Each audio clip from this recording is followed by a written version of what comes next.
Quiet, please.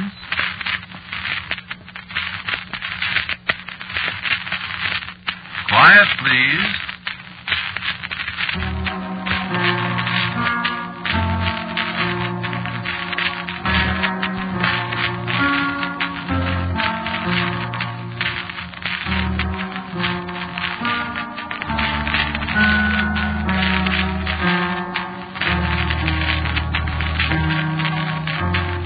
Mutual Broadcasting System presents Quiet, Please. It is written and directed by Willis Cooper and features Ernest Chappell. Quiet, Please for tonight is called Don't Tell Me About Halloween.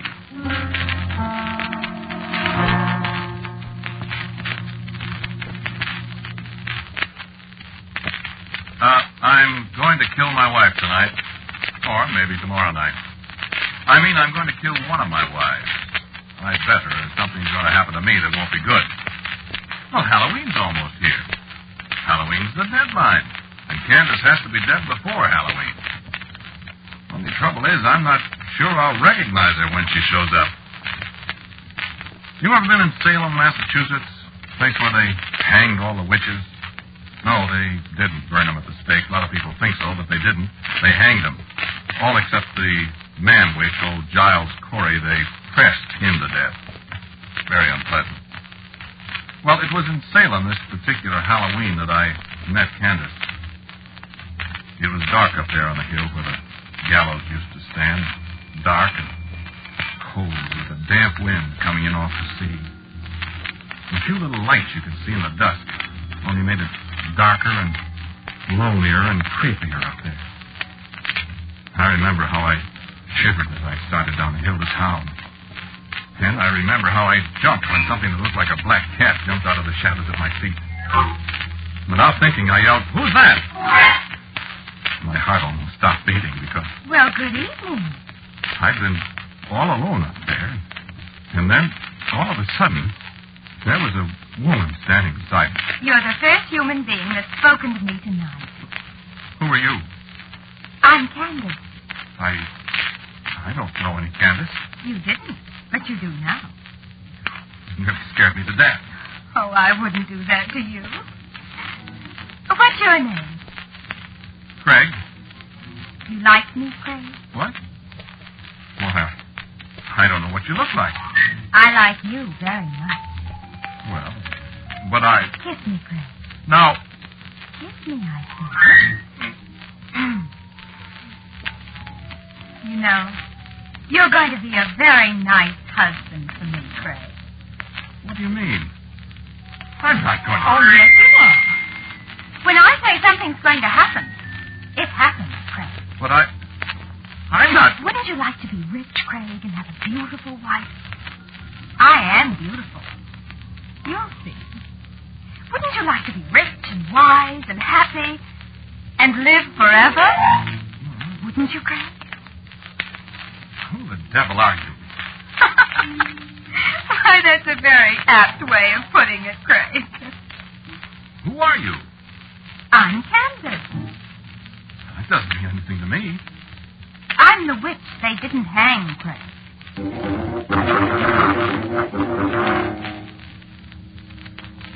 Well, she was right. I am rich. Whenever I need money, which hasn't been for a long time now, I ask Candace when she comes to see me at Halloween time.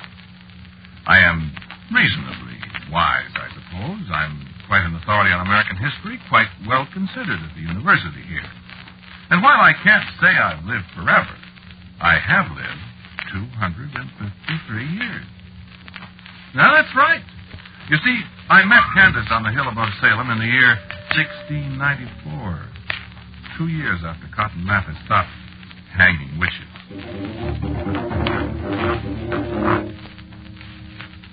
Yes, Candace has kept her promise. I remember the way she put it, standing up there in the early morning, watching the mists crawling along the ground below us. You'll not see me now till another Halloween. And I can't tell you what form I'll be in when I come to see you again. But if you see a strange bird or a lost dog, or any strange being at your door come Halloween, you say, "Who's that?" And if it so happens the stranger's me, why then I'll be home with you till the cock crows for morning. And I remember I started to speak, to ask questions, but she stopped me. For the time's short now, my love. And remember the words, and we've all the future before us. As long as I live, you shall live. And below us somewhere a rooster crowed, and I was standing alone on the hill. And a yellow butterfly was rising in circles above my head. I watched it disappear into the first rays of the sun.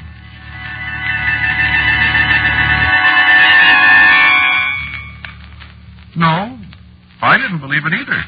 And yet, we were only 2 years away from the witchcraft trials, and whatever may be said today, the belief in witches didn't die as quick a death as modern historians would have you believe. I was there. I know. Besides, I had married a witch.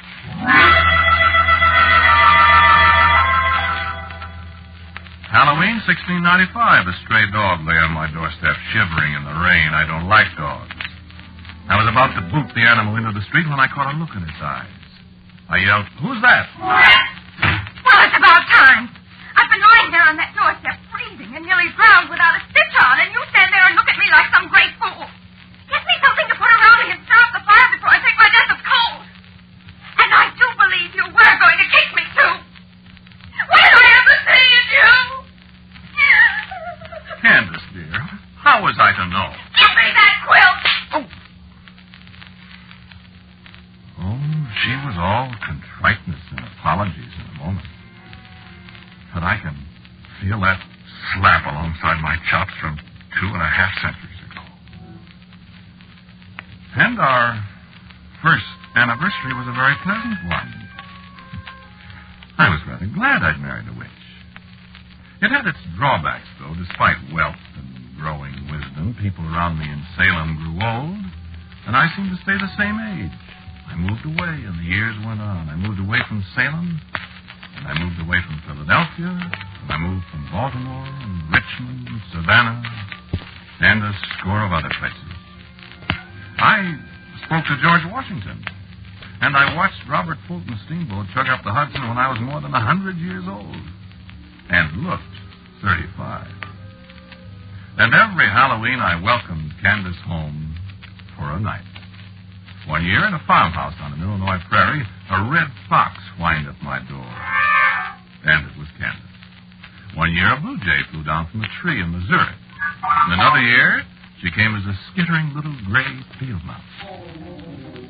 And the year I came back to Wisconsin after the Civil War, a porcupine gnawed its way into my cabin on Halloween night, and one of its quills spiked me before I thought to say, "Who's that?"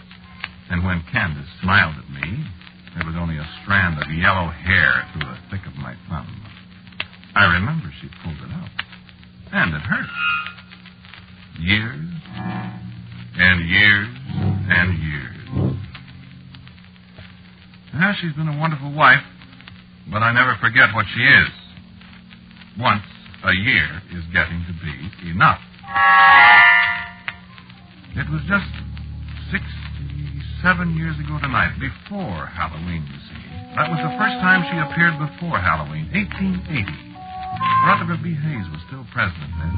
Yeah, it seems like yesterday.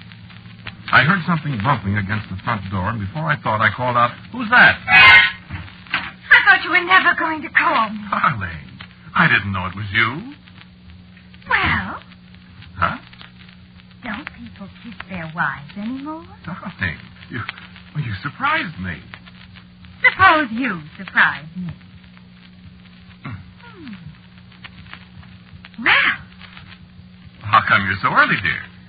Oh, I just thought it would be nice to surprise you. You certainly did surprise me. Did I? You certainly did.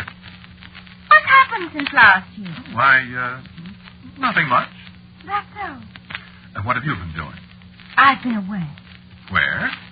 Craig, you'll be better off if you don't inquire too closely into my private affairs. Being married to a witch ought to be enough for you. I'm just interested, Candace. Like I'm interested in what you do when I'm away. What? I am interested, you know. I don't know what you're talking about, dear. You don't? No. Don't you ever get lonely while I'm away? What? Why, certainly. Mm-hmm. What are you talking about? You know what I'm talking about, Craig. I don't either. You're forgetting that I'm a witch, dear. What? You can't keep anything from me, Craig. Don't you know that? Why, Oh, I won't punish you, Craig. But you mustn't run around with red-haired girls. I don't know what you're... Oh, yes, you do.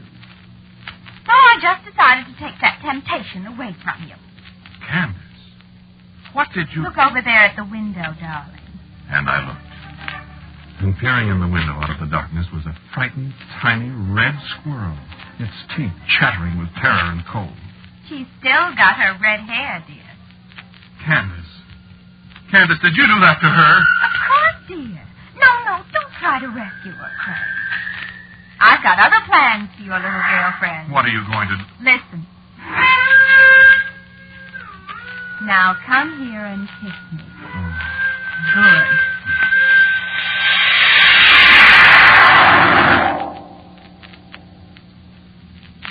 Yes, in some ways it's fine. In some ways. You know, in the last 50, 60 years, I've gotten so I'm afraid to say who's that anytime. Wait a second. Did you hear anything? No, I guess she's not here. I wouldn't want her to surprise me again. I want to surprise her. It's 67 years ago that she set the wolves on that poor little red squirrel that was once Marjorie... I've forgotten her last name. But I hadn't forgotten what she did to me. They arrested me for murder. Candace let me stay in jail a whole year. I waited till the next Halloween, 1881, till a little screech owl came and perched on the window ledge of my cell. And even then, it took me half an hour to remember to say, who's that? Oh, sure, yes, she was very sorry, she said. Very sorry, but I had to be punished for being unfaithful to her. Unfaithful? I never even kissed Marjorie. That witch. Well, believe me, I was pretty careful after I got out of there and moved to Oklahoma. If I had any female acquaintances, I stopped seeing them along in early September. But, Donna, how would you like it if you only saw your wife once a year? And if you knew she could turn you into a caterpillar or a hippopotamus or something whenever she got miffed with you? You'd look around, too, just like I did. She nearly caught me again in Washington, D.C. That was in 1910. I'd been a good boy for nearly 50 years. Well, pretty good, or at least careful. I was standing outside the door of the Willard Hotel that Halloween night. A big moth dropped out of the darkness and lit on my shoulder. Candace likes to be a moth, I think. She appeared that way 15 or 20 times. Well, I knew at once what it was. My conscience was reasonably clear, so I just said, who's that? Hello, darling. Welcome back, Candace, dear. Been a good boy. Perfect, darling. Love Candace? Mad about Candace. You better be. No, Candace. You living here now? In the hotel? I hope you like it. I've never been in Washington before. We go sightseeing tomorrow. Oh, I saw quite a lot of it flying in. Yes? Who's that woman? What woman? Why, Craig, darling, where on earth have you been?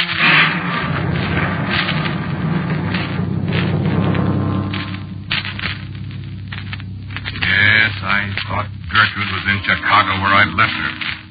Wasn't that just my luck? I don't know what Candace did to her. She just disappeared. But you know what that witch did to me? She turned me into a fire alarm box. Don't laugh. It isn't funny. From October 31st, 1910 till October 31st, 1911, I stood there in front of the Willard Hotel, rain and shine, snow, and boiling hot weather. And nobody even turned in an alarm on me. Of course, they did paint me in the spring. Then at 11:30 on Halloween, a little black dog came by. I tried to say, who's that? And I made it all right because I could hear gears clicking and wheels turning. And there we were, Candace in a black fur coat and me in a blue serge suit all plastered with red paint. You look perfectly awful. How do you think I feel? Oh, my feet. Well, now maybe you won't be chasing other women, my dear. Candace, I promise I'll never do it again. You'd better not, sweetheart. I'm a very jealous woman. So I noticed. And if you think that was bad, how would you like me No, to... Candace, please. No. Don't tell me. You may kiss me now. Oh. And don't get paint all over my coat.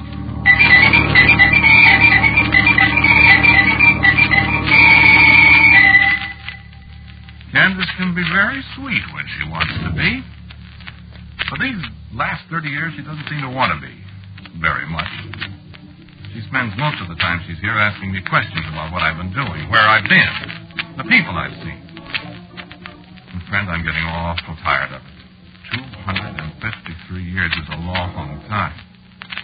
A long, long time with a jealous wife.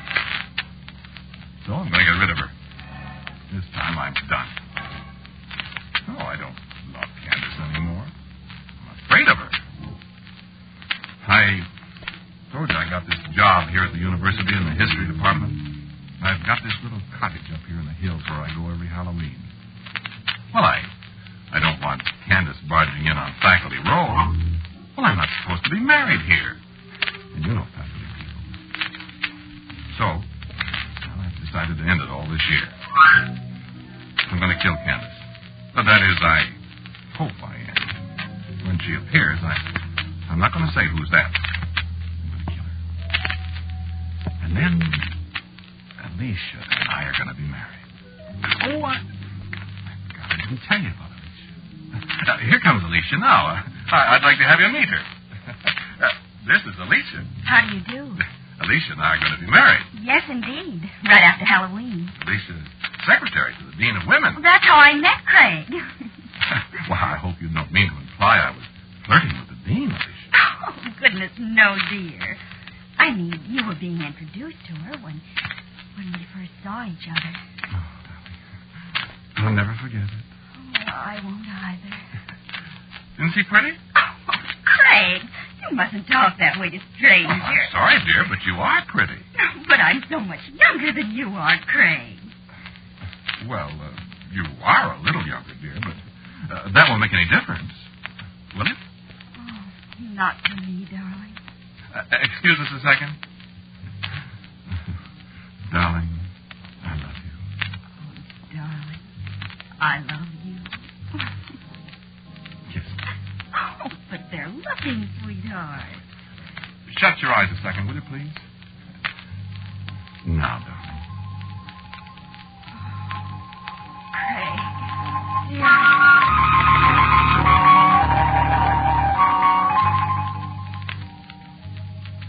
You like her? Quite a girl, isn't she? Nothing at all like Candace. Man, am I tired of Candace. Wait a second, the phone's ringing. I'll be right with you. Hello? Hello, darling. This is Alicia. Hello, dear. Are you going up to the cabin today? I'm just leaving, darling. Oh, I wish I could go with you. Well, I do too, but I'll be back in a day or so. Oh, couldn't I, please? No, dear, no. You know it can't be done. I wish I could. Well, it isn't practicable, dear. I'll hurry back. I could drive up tomorrow. I'll probably be back tomorrow. I'll miss you. I'll miss you. I just wanted to say goodbye. I love you. I love you. See you in a day or so, honey. All right. But I wish I could go along. It can't be done, sweet. I might drive up and surprise No, you. don't do Goodbye. that. Alicia, wait. Oh, my gosh, she can't do that if she doesn't. Hello. Get me 3412J.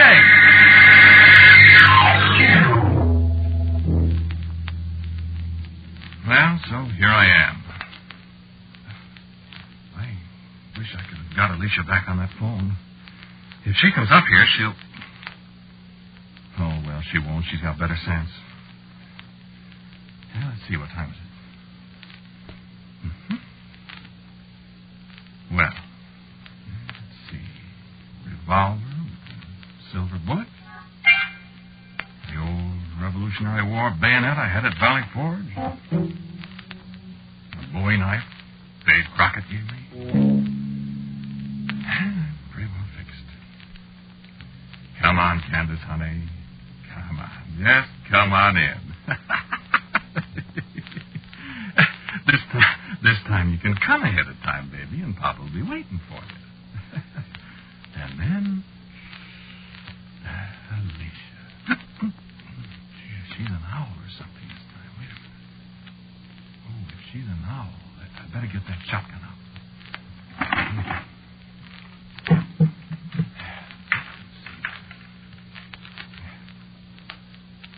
Now, Candace. Look out. What the dickens was that? Oh, a moth.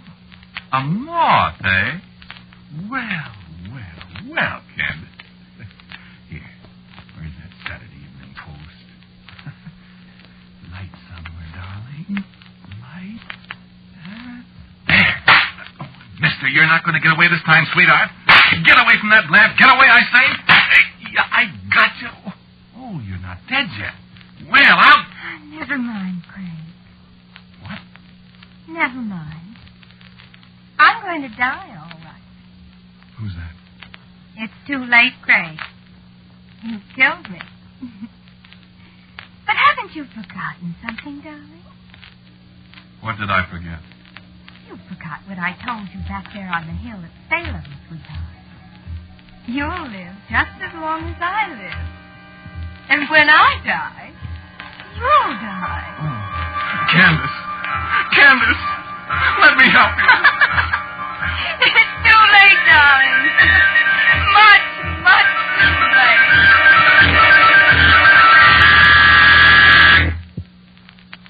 Hello, this is Forest Ranger Station. Oh, hello, Brad. This is Joe Thomas. Listen, Brad, you better call the county cops or somebody. Well, I don't know. Well, I'm at the little cabin halfway up Latigo Canyon. You know, the one with the red shutters? Yeah, well, I was on my way up to the station, see, and I meet this girl. Please be quiet, will you, lady? This girl and her car's busted down. Well, I picked her up, and she wants to come up here. What's your name, lady? Alicia Dean. Alicia Dean. So she's going to meet this fella here, she says, and I left her out, and I was just starting away, and I hear her scream. Scream, you know, holler. So I stopped and went inside, and she yelled her head off. Lady, please. Yeah, I don't know, Brad. It sure looked awful strange. No, there wasn't no guy here. No, nothing but a squashed moth. One of them big death's head moths, you know. And a skeleton. Yeah, a skeleton. All dried up and dusty. Like it was maybe 250 years old. And that's all. Just him and the moth. Funny, ain't it?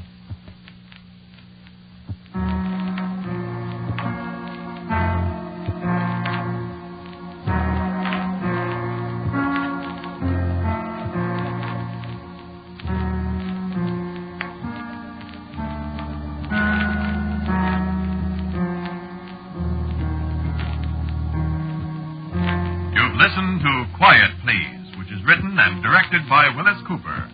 The man who talked to you was Ernest Chappell. And Jarita Bauer played Candace, Alicia was Peggy Stanley, and the Forest Ranger was Jim Bowles. The music for Quiet Please is composed and played by Gene Perazzo, except, of course, for our theme, which, in answer to many queries, is based on the second movement of the Symphony in D minor by Cesar Franck. Now, for word about next week's Quiet Please, here is our writer-director, Willis Cooper. Take Me Out to the Graveyard. That's the title I've got for next week's story. Come along for the ride, won't you?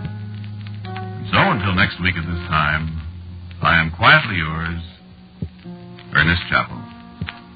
Quiet Please comes to you from New York. This is the Mutual Broadcasting System.